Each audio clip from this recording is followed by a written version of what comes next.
السلام علیکم. میں اصل میں 2-3 باتوں کے بعد بہت خوش ہوا ہوں. پہلی بات تو یہ کہ آج ہے تو یہ سوشل آرگنائزیشن، کیونکہ این جی او جو ہوتی ہے وہ بہت اچھے کام کرتی ہے لیکن پولیٹیکل نہیں ہوتی. بائی نیچر بائی کریکٹر جو ہے وہ ایک سوشل آرگنائزیشن ہوتی ہے. لیکن میں نے آپ لوگوں کے اندر سیاسی شعور بہت اچھی سطح پہ دیکھا ہے، اس کے لیے آپ کو بہت مبارک ہوا آپ لوگوں کو. اور میں ایک بات جو ہے اس کی وضاحت کر دوں شروع میں کہ میں پاکستان میں پیدا ہوا ہوں، لاہور میں پیدا ہوا. میرے والدین پروفیسر تھے پولیٹیکل سائنس کے دونوں. میرے والد صاحب گورنمنٹ کالج لاہور میں پڑھاتے تھے پولیٹیکل سائنس، اور میری والدہ صاحبہ جو تھیں وہ لاہور کالج آف ویمن میں پڑھاتی تھیں political science. Head of the department retire ہوئی اور شی ڈائیڈ ان 2008. تو میں اپنے والد صاحب کے ساتھ رہتا ہوں ابھی، ریٹائر ہو گئے ہیں. تو میں پاکستان میں پیدا ہوں. میں ایک مذہب کے حوالے سے میں مسلمان ہوں، اور پھر قومیت کے حساب سے میں پاکستانی ہوں وطن کے حساب سے. اور جو نظریاتی طور پہ میں ایک سوشلسٹ ہوں. اسی طرح پاکستان کے اندر اگر کوئی ہمارے ہندو بھائی بہن ہیں، یا ہمارے کوئی سکھ بھائی بہن ہیں، یا کوئی مسیحی بھائی بہن ہیں، یا کوئی ایون اگر بدھسٹ ہے یہاں پہ رہتے ہیں، اگر کوئی ایون یہودی بھی رہتے ہیں، تو میں ان تمام مذاہب کا احترام کرتا ہوں. اور اگر وہ اپنے آپ کو پاکستانی سمجھتے ہیں اور وہ پاکستان میں برابری کی جد و جہد کرنا چاہتے ہیں، جس کا مطلب یہ ہے کہ تمام لوگوں، ان کے بچوں کو، ان کے خاندان کو تمام وہ چیزیں میسر ہوں جو کہ بنیادی ضروریات ہیں، اور ان کو ریاست یہ دے، اور ساتھ وہ تمام لوگ جو ہیں ان کو سہولیات جو ریاست دے سکتی ہے سب کو، اور ایکول سطح پہ دے، جیسے بجلی ہے، پانی ہے، ٹرانسپورٹ ہے، انصاف ہے. تو میں سمجھتا ہوں کہ وہ ہمارے ساتھی ہیں.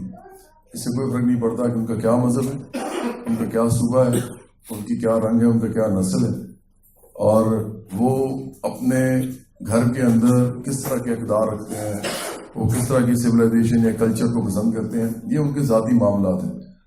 اصل معاملہ یہ ہے کہ طبقاتی بنیادوں پہ اکٹھے ہو کر کھانے، کپڑے، گھر، تحفظ، تعلیم، صحت، روزگار، بجلی، پانی، ٹرانسپورٹ، انصاف، ان کے لیے ایک پلیٹ فارم پہ سیاسی طور پہ مل کر لڑا جائے. یہ اصل وہ پیغام ہے جو برابری پارٹی پاکستان تمام لوگوں کو دیتی ہے. اس بات کو کرنے کے بعد میں سمجھتا ہوں کہ ایک بات واضح ہو جاتی ہے کہ ہماری پارٹی کا تعلق کسی بھی انسان کے ساتھ صرف ایک ہی بنتا ہے اگر وہ طبقاتی بنیادوں پہ سیاسی لڑائی کے لیے تیار کرتا ہے اپنے آپ کو. ہم سیاسی لڑائی کیوں سمجھتے ہیں کہ سب سے امپورٹنٹ ہے اور اس کے علاوہ کوئی حل نہیں ہے؟ میں آپ سے پوچھ لیتا ہوں، آج کے دور میں آپ پرانی جتنی بھی روایات ہیں، جتنی بھی ہماری تاریخ ہے، تمام ان انقلابات کی بھی اور ان تحریکوں کی بھی جن میں لوگ شامل ہوتے ہیں اور جد و جہد کرتے ہیں اپنے لیے، اپنے خاندان کے لیے، اپنے بچوں کے لیے، یا اپنے قوم کے لیے، تو وہ مختلف نوعیت کی جد و جہد رہی ہے. کبھی وہ ہتھیار اٹھا کے کی جاتی ہے، کبھی وہ سڑکوں پہ مارچ کر کے کی جاتی ہے، کبھی وہ لوگوں کو تنظیم سازی کے ذریعے شعور دینے کے لیے کی جاتی ہے. لیکن ایک بات بہت امپورٹنٹ ہے اس وقت کہ جو ریاستیں ہیں، ریاست خود جو ہے وہ اتنی طاقتور ہے ہر جگہ، ہر ملک میں، صرف پاکستان میں نہیں، انڈیا میں بھی، نیپال میں بھی، بنگلہ دیش میں بھی. وہ آپ کو نظر آئے نہ آئے، لیکن جب بھی ریاست کے اوپر بات آئے گی تو ریاست آپ کو نظر آئے گی کہ اس کے پاس ہر وہ چیز ہے جس سے آپ ان سے نہیں لڑ سکتے. ان کے پاس جہاز بھی ہیں، ان کے پاس توپیں بھی ہیں، ان کے پاس ٹینک بھی ہیں، ان کے پاس بم بھی ہیں، ان کے پاس گولیاں بھی ہیں، ان کے پاس ہر قسم کا اسلحہ. اگر آپ اس طرح کی چیزیں کرنا چاہتے ہیں، میں اس لیے یہ باتیں کر رہا ہوں کیونکہ بلوچستان سے بھی لوگ آئے ہوئے ہیں، سندھ سے بھی آئے ہوئے ہیں، سیپریشن کی بات بھی ہوتی ہے، سیسیشنسٹ کی بھی بات ہوتی ہے. تو میں یہ بات واضح کرنا چاہتا ہوں کہ برابری پارٹی پاکستان کا اس حوالے سے موقف کیا ہے. ابھی میں بیٹھا ہوا تھا تو لوگ مجھ سے بات بھی کر رہے تھے. تو آپ 1959 کے بعد دنیا میں کہیں پر بھی ایسا کوئی معاملہ نہیں دیکھتے جو کہ انقلاب میں تبدیل ہوا ہو. کوئی تحریک ایسی نہیں ہے پوری دنیا میں آج تک. تاریخ میں 60 سال ہو گئے ہیں کیوبا کے انقلاب کو 1959 میں ہوا تھا. آج 2018 ہے. کوئی ایسا انقلاب نہیں ہوا اس کے بعد جو کہ زور یا طاقت یا ملیٹنسی یعنی لڑائی, اسلحے کی لڑائی, عام اسٹرگل اس کے تھرو ہوا ہو. کوئی ایسا انقلاب نہیں ہے. یہ لمحہ فکری ہے آپ لوگوں کے لیے بھی اور ہم تمام ان لوگوں کے لیے جو کہ ریاست سے لڑ کے کوئی ایسا کام کرنا چاہتے ہیں جس سے کہ وہ چھٹکارا حاصل کریں استعماریت سے یا ظلم سے یا جبر سے. وہ یہ کر نہیں سکیں گے. یہ میں آپ کو پیغام دے رہا ہوں. وہ تمام دوست میرے جو پاکستان میں سے بیٹھے ہیں اس لیے نہیں کر سکیں گے کیونکہ 60 سال سے کوئی بھی نہیں کر سکا.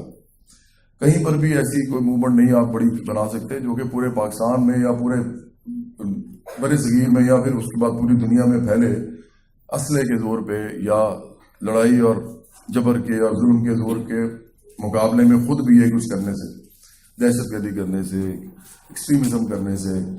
یہ نہیں ہونے والا. اس طرح ایک طریقہ ہے صرف, جو طریقہ بڑا مشکل اس لیے لگتا ہے لوگوں کو, اس میں ٹائم بہت لگتا ہے, لوگوں سے بات کرنی پڑتی ہے, آرگنائز کرنا پڑتا ہے لوگوں کو, بہت آنیسٹلی سنسیئرلی ملنا پڑتا ہے لوگوں سے, بڑا ٹائم لگ جاتا ہے, لانگ ٹرم ہوتا ہے یہ سارا کام. وہ طریقہ ہے سیاسی طریقہ, لیکن وہ سیاست جو کہ طبقاتی بنیادوں پہ ہو. پاکستان میں 1970 کی دہائی کے بعد کوئی ایسی پارٹی نہیں آئی آج تک, اور جو پارٹی آئی تھی اس وقت بھی وہ بھی اب پارٹی آپ کو معلوم ہے پیپلز پارٹی اس کا کیا حال ہے. آپ تو سندھ سے بہت سے لوگ آئے ہیں. پیپلز پارٹی جو ہے اس کے اندر طبقاتی بنیادوں پہ تو سیاست ہوتی نہیں ہے. زیادہ سے زیادہ وہ بات کرتے ہیں حقوق کی, انسانی حقوق کی, عورتوں کے رائٹس کی, اس کے علاوہ مذہب کے حوالے سے آزادی کی کہ جو بولنا چاہے وہ بولے, فریڈم آف اسپیچ کی. وہ اس طرح کی باتیں آپ کو کرتے نظر آئیں گے. لیکن کہیں پر بھی وہ آپ کو یہ بات کرتے نظر نہیں آئیں گے کہ سندھ کے اندر تمام لوگوں کا, تمام سندھ پہ اتنا ہی حق ہے جتنا کسی جگیردار یا وڈیرے کا ہے, جتنا زرداری صاحب کا ہے یا بے نظیر صاحبہ کا تھا, اتنا ہی ایک ہاری کا بھی ہے. بس یہ بات کرتے نہیں آئے. 1,000 روپیہ 2,000 روپیہ بے نظیر انکم سپورٹ جو قائم کیا گیا, وہ سمجھتے ہیں کہ اس کو دے کے تو ہمارا جو ہے وہ فرض ہم پورا کر لیتے ہیں.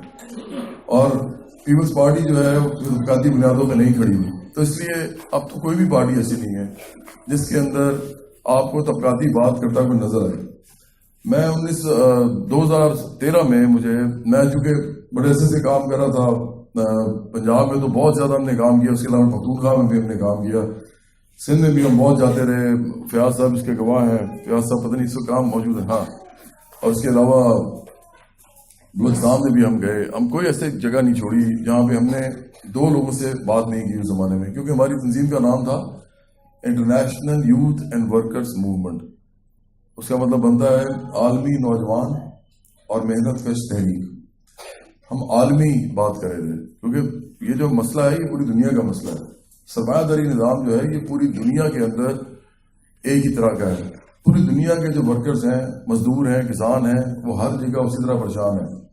ان کی پریشانی کا لیول چھوٹا یا بڑا ہو سکتا ہے. جیسے امریکہ میں کیونکہ خوشحالی بہت زیادہ ہے, اکانومی کا سائز بہت بڑا ہے, تو وہاں پہ جو عام ورکنگ کلاس ہے اس کی ذرا تھوڑے سے بہتر آپ سمجھیں زندگی کی سہولیات اس کو مل جاتی ہیں, لیکن وہ بھی اتنا ہی پریشان ہے. اس کے بعد وہ کارل مارکس نے ایک دفعہ کہا تھا کہ جو ڈسپیرٹی ہے, مطلب غریب امیر کا فرق ہے, وہ آپ ایسے نہیں ناپتے کبھی بھی کہ پاکستان کا جو غریب ہے اس کو آپ امریکہ کے غریب سے ناپیں.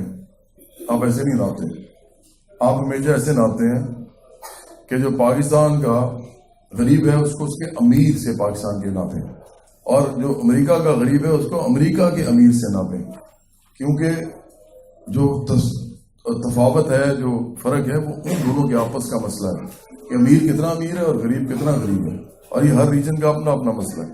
تو پوری دنیا میں چونکہ یہ مسئلہ ہے تو ہم نے اس کی یہ بات کی تھی. اس وقت ہم نے ہر جگہ یہ بات کی, یوتھ سے, اسٹوڈنٹ سے اور محنت کشوں سے. پھر ہم نے بنیاد رکھی 2017 میں پارٹی کی.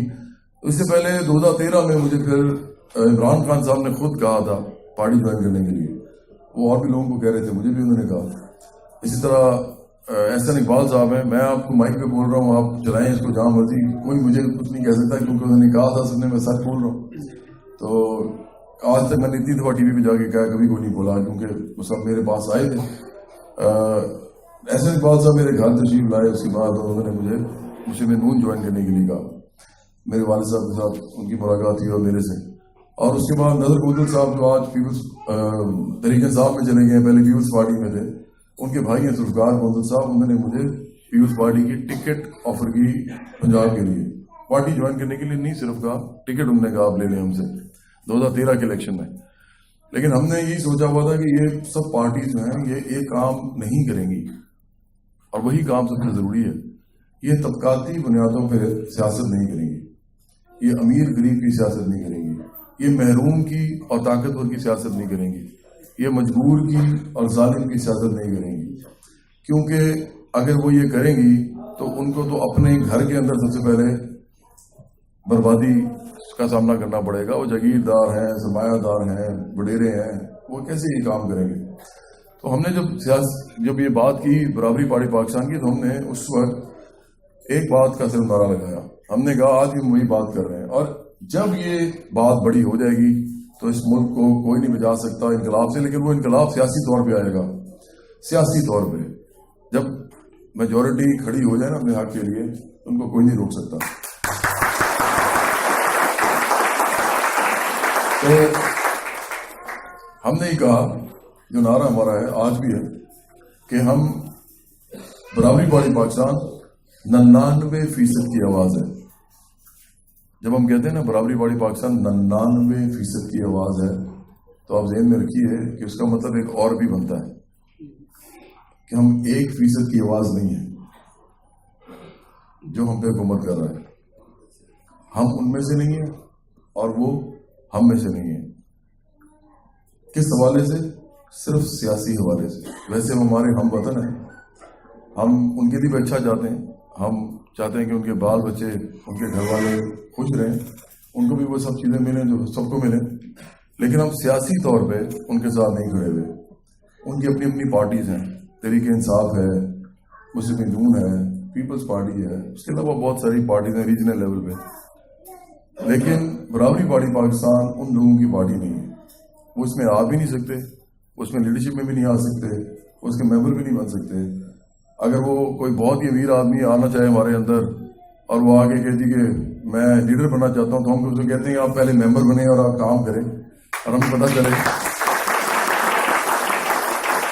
چلے کہ آپ ان لوگوں کے لیے کام کرنا چاہتے ہیں جو لوگ آپ کے مزارے ہیں, جو لوگ آپ کے نوکر ہیں, جو لوگ آپ کے ملازم ہیں, جو لوگ آپ کے غلام ہیں. اور ہمیں نظر آئے کہ ہاں ایسا ہو سکتا ہے. ایسا ہوا بھی ہے ہسٹری میں, کئی دفعہ بہت امیر لوگ بھی آئے ہیں, لیکن پھر پتہ لگ جاتا ہے ان کا وہ کس طرح. جیسے چون لائی تھے, ماؤ زیتونگ کے ساتھ چون لائی جب آئے تو چون لائی چین کے دوسرے نمبر پہ سب سے بڑے جاگیردار تھے, اور ماؤ زیتونگ کے پاس آنے سے چین کی تحریک کو بہت بڑا فائدہ ہوا ان کے آنے سے. لیکن ایسے لوگ بہت کم ہوتے ہیں, زیادہ تر لوگ تو ایسے ہی ہوتے ہیں. اس لیے ہم ان کے طبقے کی پارٹی نہیں ہیں. ہم صرف اور صرف مڈل کلاس. ہم پھر آگے لکھتے ہیں برابری پارٹی پاکستان 99% کی آواز پاکستان میں مڈل کلاس, محنت کشوں اور نوجوانوں کی پارٹی. تو یہ آپ کی پارٹی ہے سر. اب بات یہاں پہ میں ختم کرنا چاہوں گا. میں نے آپ کو میسج تو دیا ہے, لیکن ختم جس جگہ پہ کرنا چاہ رہا ہوں وہ اصل پیغام ہے ہمارا, سیاسی پیغام ہے کہ ہم لوگ ایک سیاسی طور پہ پرامن جدوجہد کرنا چاہتے ہیں, جو کہ تنظیم سازی سے شروع ہوگی اور الیکشن میں حصہ لینے سے ہوگی. الیکشن آتے ہیں 5 سال بعد. ابھی 2018 میں الیکشن ہوئے ہیں, 2023 میں ہوں گے. 5 سال آپ کو انتظار کرنا پڑے گا. اس میں آپ تنظیم سازی کر سکتے ہیں. تنظیم سازی کے لیے بہت زیادہ ٹائم ہے آپ کے پاس. اس کے علاوہ پھر الیکشن مختلف قسم کے ہو رہے ہیں پاکستان میں. ابھی جو اگلا الیکشن آ رہا ہے جو لوکل گورنمنٹ کا ہے, یہ ہم سمجھتے ہیں کہ یہ ایک ایسی ہڈی ہے جو کہ سرمایہ داروں, جاگیرداروں کی حکومتیں جو ہیں اور ان کی جو پارٹیز ہیں ان کے گلے میں اٹکی ہوئی ہے. کیونکہ وہ ایسی چیز ہے, اب اس کا ایک واویلا مچ گیا ہے, شور مچ گیا ہے, اور ان سے کیونکہ اسمبلیز کے اندر لوگوں کے مسائل حل نہیں ہو رہے, تو اب یہ نچلی سطح پہ جا کے کہہ رہے ہیں کہ چلے ادھر حل کر لیں تاکہ ان کو اور ٹائم ملے, لوگ ان کے اوپر نظر نہ دوڑائیں کہ ہمارے ساتھ کیا کرتے رہیں. تو اب لوکل گورنمنٹ کی بات وہ بھی کر رہے ہیں, لیکن مزے کی بات یہ ہے کہ لوکل گورنمنٹ کا الیکشن جو ہے وہ سب سے زیادہ اگر امپورٹنٹ ہے تو برابری پارٹی کے لیے امپورٹنٹ ہے, وہ ان کے لیے نہیں ہے. کیونکہ لوکل گورنمنٹ ایک ایسا الیکشن ہے جس کے اندر پیسے کی انوالومنٹ کم سے کم ہوتی ہے. اب 2-2.5 ہزار لوگوں سے بھی ووٹ لینے ہیں 1.5-2 ہزار سے تو آپ جیت سکتے ہیں. تو 1.5-2 ہزار کے لیے آپ کو کروڑوں روپیہ نہیں لگانا پڑتا. میں آپ کو ایک چھوٹی سی مثال دیتا ہوں. میں اس الیکشن میں لڑا تھا 3 جگہ سے. بلاول زرداری صاحب کے سامنے لڑا تھا لیاری کراچی میں, عمران خان صاحب کے سامنے لڑا تھا یہاں پہ لاہور میں NA-131 میں, اور شہباز شریف صاحب کے سامنے لڑا تھا NA-132 میں. یہ بتانے کے لیے کہ ہم تو آپ کے جو سب سے بڑے لوگ ہیں, جو سمبل ہیں کیپٹلزم کے, پاکستانی تھرڈ ورلڈ کیپٹلزم کے, ہم ان کے خلاف بھی لڑ سکتے ہیں. تو ہمارے عام لوگ کو, ہمارے عام ورکرز جو ہیں جو مستقبل میں لیڈر بنیں گے وہ کسی سے بھی لڑ سکتے ہیں ڈرے بغیر. تو ہم نے یہ بات کی تھی اور اس کی وجہ سے پارٹی کا نام بھی پھیلا ہے بہت زیادہ. ابھی جو الیکشن آ رہے ہیں اس میں اگر ہم بہت زیادہ لوگ کھڑے کر سکیں اور تنظیم سازی بھی ساتھ ساتھ کرتے رہیں, اگلے الیکشن میں جو صوبائی اور نیشنل اسمبلی کے ہیں, تو یہ پارٹی جو ہے یہ چند سالوں میں پاکستان کی سب سے بڑی پارٹی بن جائے گی, کیونکہ 99% کی پارٹی ہے. تو مجھے یقین آنا چاہیے. اچھا میں جو ہوں, مجھے بار بار کہا جا رہا ہے پرائم منسٹر کی, میں نے آپ کو کہا میں ایک سوشلسٹ ہوں. مجھے یہ عہدے جو ہیں, بلکہ مجھے تو لگتا ہے کہ ان عہدوں کا کوئی نقصان زیادہ ہوتا ہے ایسے آدمی کو جو کام کرنا چاہتا ہے, کیونکہ جب عہدے پہ آپ آتے ہیں تو آپ کے ساتھ زنجیریں بھی آتی ہیں. جس کرسی کے اوپر آپ بیٹھتے ہیں اس کرسی کو کسی نے وہاں رکھا ہوتا ہے, کسی نے بنایا ہوتا ہے, کوئی اس کو لے کے آتا ہے اس کرسی کے اوپر. تو کرسی پہ بیٹھنا بڑا مشکل کام ہے اور بہت سے کام آپ نہیں کر سکتے کرسی پہ بیٹھ کے. تو میں تو کوئی وزیر اعظم یا پرائم منسٹر نہیں بننا چاہتا اس ملک کے اندر. میں تو سمجھتا ہوں کہ آپ جو میرے سامنے اتنے ینگ روشن چہرے ہیں, آپ میں سے کوئی پرائم منسٹر بنے, کوئی لڑکا بنے, کوئی لڑکی بنے, نوجوان بنے. آپ اگر ہاتھ اٹھا رہی ہیں تو آپ بنے, ہمیں تو چاہیے بلکہ یہ چیز. اور پہلی دفعہ پاکستان میں کوئی مڈل کلاس سے کوئی لڑکی ہے پرائم منسٹر بنے گی, جاگیرداروں سے نہیں بنے گی, تو بڑی اچھی بات ہوگی. آپ ریپرزینٹ کریں گے 99% کو. تو تمام وہ لوگ جو مجھے سن رہے ہیں اس وقت, جو کہ بعد سوشل میڈیا پہ بھی سنیں گے, ٹیلی ویژن پہ, تو میں جب بھی بات کرتا ہوں تو اچھے بھلے میرے دوست اینکر جو ہے نا, دوست میرے جو ہیں, وہ میرا ہاتھ پکڑ لیتے ہیں, یار ذرا آرام سے بات کریں, ٹی وی پہ اس طرح کی باتیں نہ کریں. آئندہ میرا پروگرام جو ہے اس پہ مسئلہ پڑے گا مجھے, وہ کہیں گے جی آپ کیسے لوگوں کو بلا لیتے ہیں اور کیسی باتیں کرواتے ہیں. آپ نے ٹی وی پہ دیکھا ہوگا کیسی باتیں ہوتی ہیں, اصل بات تو ہوتی نہیں ہے وہاں. وہ یہ ہوتی ہے آپ نے یہ کر دیا, وہ کہتے ہیں آپ نے یہ کر دیا, وہ کہتے ہیں آپ چور ہیں, وہ کہتے ہیں آپ بھی چور ہیں. تو کوئی نتیجہ نکلتا ہی نہیں ہے, ہر کوئی ایک دوسرے کو الزام دے کے چلا جاتا ہے. لیکن اصل بات کوئی بھی نہیں کرتا کہ اس ملک میں 15,000 منیمم ویج پہ تمام صوبوں میں لوگ رہ رہے ہیں. پختونخوا میں بھی 15,000 ہے, سندھ میں بھی 15,000 ہے, بلوچستان میں بھی, پنجاب میں بھی. اب مجھے بتائیں 15,000 تو ملتا بھی نہیں ہے. آپ کو پتا ہے 6,000, 8,000, 10,000 روپے لوگ کام کرتے ہیں. کئی عورتیں ہیں گھروں میں وہ 1,500, 2,000 روپے میں بچوں کو پڑھا رہی ہیں. مجھے پتا ہے اس بات کا, مہینے میں وہ ان کو اور کوئی کام نہیں, تو چلو بچوں کو پڑھا لیا تو 1,500-2,000 روپیہ ان کو ملتا ہے, 3,000 روپیہ ملتا ہے, اس پہ وہ پڑھا رہی ہیں. ایک ایسا ملک جس میں تمام صوبے جو تمام پارٹیز کے پاس ہیں, ان میں آپ نے ایک عام آدمی کو 15,000 منیمم ویج پہ رکھا ہوا ہے. سب سے بڑا مسئلہ تو یہ ہے اس ملک کا, اس پہ کوئی بات ہی نہیں کرتا. آپ نے سنا ہے کبھی کوئی ٹی وی پہ یہ بات کر رہا ہوا کہ تو یہ کوئی پارٹی یہ بات نہیں کرتی. کیوں؟ کیونکہ وہ بھی یہی کر رہی ہے. وہ کیسے بات کرے گی؟ یہ بات صرف وہی پارٹی کر سکتی ہے جو 99% کی پارٹی ہو, 1% کی نہ ہو, ان میں 1% کے لوگ نہ ہو, اور وہ مڈل کلاس, محنت کشوں اور نوجوانوں پہ مشتمل ہو. تو برابری پارٹی پاکستان آپ کو لیڈرشپ دینا چاہتی ہے. آپ تمام لوگوں کو, جتنے بھی پاکستان کے اندر ان تمام کلاسز سے لوگ تعلق رکھتے ہیں, محنت کشوں سے, مڈل کلاس سے, نوجوانوں میں سے, آپ کو لیڈر بنانا چاہتی ہے. ہماری ساری تنظیم سازی بھی اسی اصول کی بنیاد پہ ہوگی. ہمارے الیکشن میں لوگ بھی اسی اصول کی بنیاد پہ جائیں گے. ہم تمام پارٹی کی بنیاد جو ہے وہ طبقاتی رکھیں گے. ہماری پارٹی کی بنیاد طبقاتی بنیاد ہے. اور یاد رکھیے, دنیا میں ساری سیاست, سب سیاست جتنی بھی ہے وہ سب جھوٹ ہے. صرف ایک سیاست سچ ہے, وہ طبقاتی سیاست ہے. کیونکہ یہ اصل مسئلہ ہے اس ملک کا, اس دنیا کا. تمام لوگوں کو ضروریات زندگی چاہیے, تمام لوگوں کے رائٹ چاہیے. ہم 3 چیزوں پہ ہم لڑتے ہیں نا, 3 چیزوں پہ ہر انسان لڑتا ہے, اپنے انڈیویجول لیول پہ بھی لڑتا ہے اور بڑے لیول پہ بھی لڑتا ہے. ایک لیول ہوتا ہے کہ مجھے جو چیزیں کھانے کی چاہیے, پہننے کی چاہیے, جو میری بنیادی ضروریات ہیں, جو مجھے انسان بناتی ہیں. آپ کپڑوں کے بغیر نہیں پھر سکتے. آپ پرانے کپڑے بہت زیادہ پہنتے رہیں تو آپ کی اندر خود اعتمادی ختم ہو جاتی ہے. لوگ کہتے ہیں یار یہ بڑا کوئی غریب آدمی ہے. اسی طرح آپ کے پاس کھانا نہ اچھا ہو, آپ بچوں کو کھانا اچھا نہ کھلا سکیں, ان کی نشو و نما نہیں ہوتی, وہ بیچارے ان کی تو اسٹینڈرڈ گروتھ رہ جاتی ہے, ایون دماغ ان کا نہیں کام کرتا. اب تو اتنی بڑی رپورٹس آ رہی ہیں پوری دنیا میں کہ جن بچوں کو میل نیوٹریشن ہوتی ہے وہ ان کا تو باڈی چھوڑے, ان کا دماغ بھی کام نہیں کرتا. 50% لوگ بچے ہیں صرف پاکستان میں, 50% بچے جو اسٹینڈرڈ گروتھ ہے جن کی. یہ میں نہیں کہہ رہا, یہ فگرز بتا رہے ہیں آپ کو. تو ایسے ملک میں جہاں کھانا نہ ملتا ہو اچھا, جہاں پہ مطلب اگر آپ یقین کریں اس ملک کے اندر انقلاب آپ کی بات کرتے ہیں نا, تو اتنی سی بات بھی ہو سکتا ہے کہ اگر آپ کہیں کہ تمام لوگوں کو پاکستان میں 3 وقت کا اچھا کھانا جو وہ کھانا چاہتے ہیں وہ ملے, تو پاکستان کے اندر حکومت کے اندر اور اسٹیٹ کے اندر اتنی شکل نہیں ہے کہ وہ دے سکے. تو اس پہ انقلاب ہو سکتا ہے صرف کھانے کے اوپر. تو اور بھی بڑے مسائل ہیں.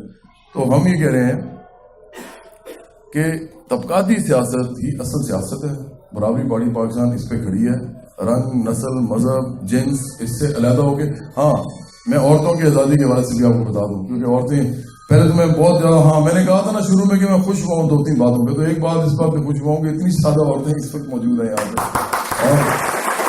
اور اس کا مطلب ہے کہ آپ کے شعور کا ایک لیول جو ہے وہ بڑا زبردست ہے. اور میں اس پہ طالب صاحب کو اسپیشلی مبارکباد دیتا ہوں, کیونکہ عورتیں جو ہیں, چاہے آپ رسول اللہ صلی اللہ علیہ وسلم کی بات کر لیں یا آپ بات کر لیں کارل مارکس کی, عورتوں کے حوالے سے تمام بڑے لوگ دنیا میں جتنے بھی ہوئے ہیں, چاہے وہ انبیاء علیہ السلام تھے یا وہ مسلح تھے یا انقلابی تھے, انہوں نے ہمیشہ بات کی ہے. انہوں نے کارل مارکس نے تو یہ کہا تھا کہ اگر آپ نے کسی ملک کے اندر دیکھنا ہے کہ اس ملک کے اندر کتنی سخت ہے لڑنے کی اور ترقی کرنے کی, تو اس کا جو لٹمس ٹیسٹ ہے یا اس کا جو ریپرزینٹیو فیکٹ ہے جو بتاتا ہے کہ ہاں یہ پاسبل ہے, تو وہ عورتوں کی شعوری حالت بتائے گی. اگر عورت شعوری طور پہ بلند ہے تو وہ معاشرہ اس کو ترقی کرنے سے کوئی نہیں روک سکتا. اور اگر وہ نہیں ہے تو پھر آپ جو مرضی کرتے رہیں, مرد جو مرضی کرتے رہیں, معاشرہ ترقی نہیں کرے گا. تو یہ تو اس نے کہا تھا. پھر آپ کو پتا ہے ہمارے مذہب میں بھی اور بہت تمام مذاہب میں لوگوں نے یہ بات کی ہے کہ لوگوں کو آزادی ملے. تو عورتوں کی آزادی کے حوالے سے میں آپ کو ایک بات بتاؤں, عورت کو آزادی بھی اس وقت ملے گی, اصل میں صرف اس وقت ملے گی جب بنیادی ضروریات, میں نے کہا ضروری ہیں ہر انسان کے لیے, سہولیات ضروری ہیں اور اس کے حقوق ضروری ہیں. جب تک یہ آپ کو ریاست نہیں دے گی ہر انسان کو وہ کون سی آزادی کہ ایک عورت جو ہے اس کو فضول میں یہ نہ کہا جائے ایسے نہیں جاب کرنی, نہیں کمانا. کیوں؟ کیونکہ معاشرے میں بڑے مسائل ہیں, ریاست تو کچھ دیتی نہیں ہے.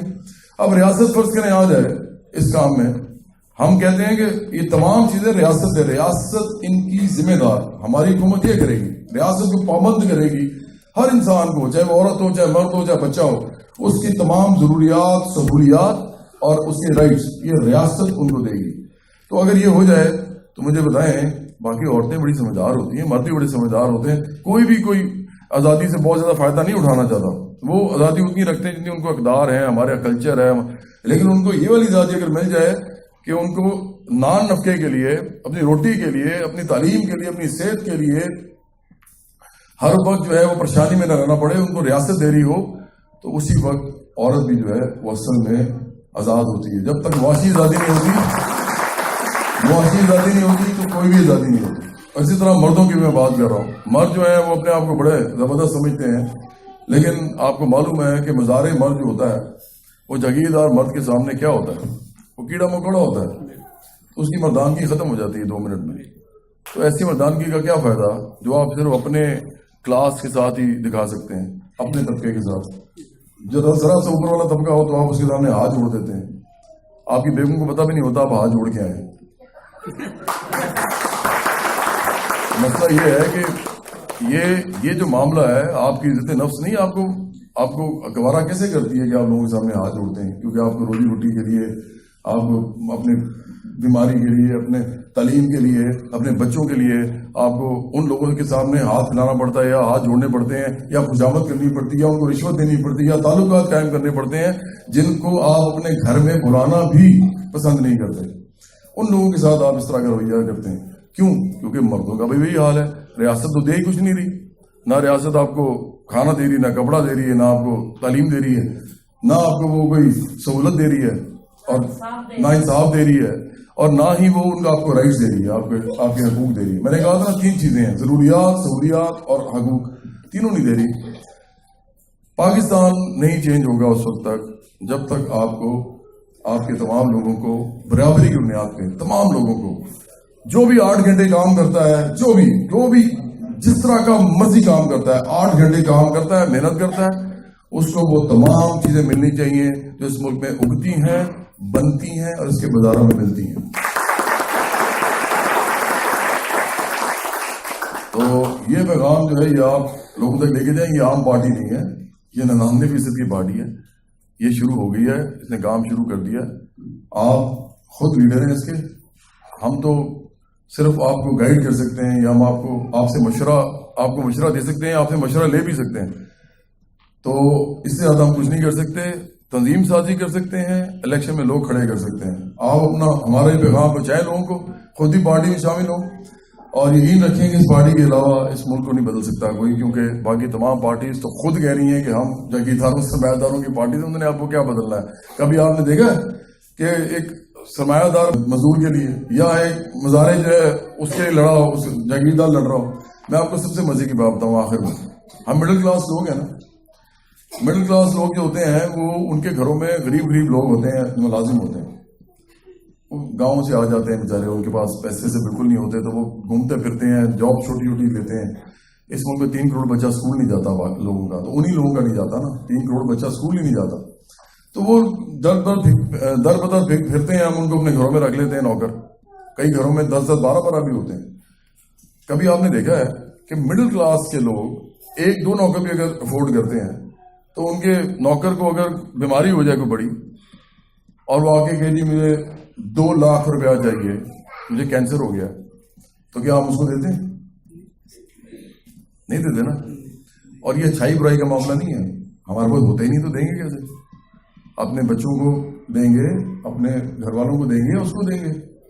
تو ایون مڈل کلاس کے لوگ بھی، ایک آدمی مر رہا ہوتا ہے ان کے گھر کے اندر، اور وہ اس کو، ان کے پاس پیسے ہوتے بھی ہیں لیکن وہ نہیں دیتے، کیونکہ ریاست کسی کی ذمہ دار ہے نہیں. تو آپ کیسے ذمہ داری اٹھا سکتے ہیں ہر انسان کی جو آپ ایک دروازے پہ آ جائے؟ تو اس اصول کو اب لے جائیں آپ کسی بھی جگہ. میں تو آپ کی بات کر رہا ہوں، آپ نہیں کر سکتے، تو آپ ان کو کہتے ہیں کہ جاگیردار کرے. وہ کیوں کرے؟ وہ بھی اس نظام میں نہیں کرے گا کبھی بھی. لیکن نظام بنایا بھی اسی کا ہوا ہے. اور وہ بناتا کیسے؟ پارلیمنٹ میں جا کے. وہ کہتے ہیں الیکشن لڑ کے، وہ اسمبلی میں بیٹھا ہوا ہے. جب تک وہ اسمبلی میں بیٹھا رہے گا یہی نظام آپ پہ نافذ رہے گا. آپ جتنی مرضی نیکی کی باتیں کر لیں، جتنی مرضی خیرات کی بات کر لیں، چیریٹی کی، یہ ملک صرف سیاسی بنیادوں پہ چینج ہوگا، صرف سیاسی بنیادوں پہ جدوجہد سے چینج ہوگا. اور اس کے لیے آپ کو تنظیم سازی کرنی پڑے گی، اس کے لیے آپ کو الیکشن لڑنے پڑیں گے. اگر آپ یہ کرنے کو تیار نہیں ہیں، اسمبلیز میں جانے کو تیار نہیں ہیں، آپ لوگوں نے خود ہی کھڑے ہونا ہے، خود ہی اپنے لوگوں نے ووٹ دینا ہے. آپ کو ٹرسٹ کی بات ہے، ایسے تک قائم ہو جائے گا. ان کو پتہ لگ جائے گا یہ اصل لوگ ہیں، یہ ہم سے جھوٹ نہیں بول رہے. تو جب یہ کرتے جائیں گے اور یہ ہو جائے گا، تو آپ جب اسمبلی میں خود جائیں گے، محنت کشوں کے اور ان کے نمائندے مڈل کلاس کے، تو پھر آپ کو اپنے لیے قانون سازی سے کون روک سکتا ہے؟ تو یہ واحد طریقہ ہے آپ کے پاس، اس کے علاوہ کوئی طریقہ ہے نہیں. بڑی پارٹیوں کو جوائن کریں، لیڈرشپ حاصل کریں، اور اس ملک کو جو ہے وہ ترقی اور استحکام کی طرف لے کے جائیں. یہ صرف آپ ہی کر سکتے ہیں، یعنی 99% لوگ پاکستان کے. بہت شکریہ.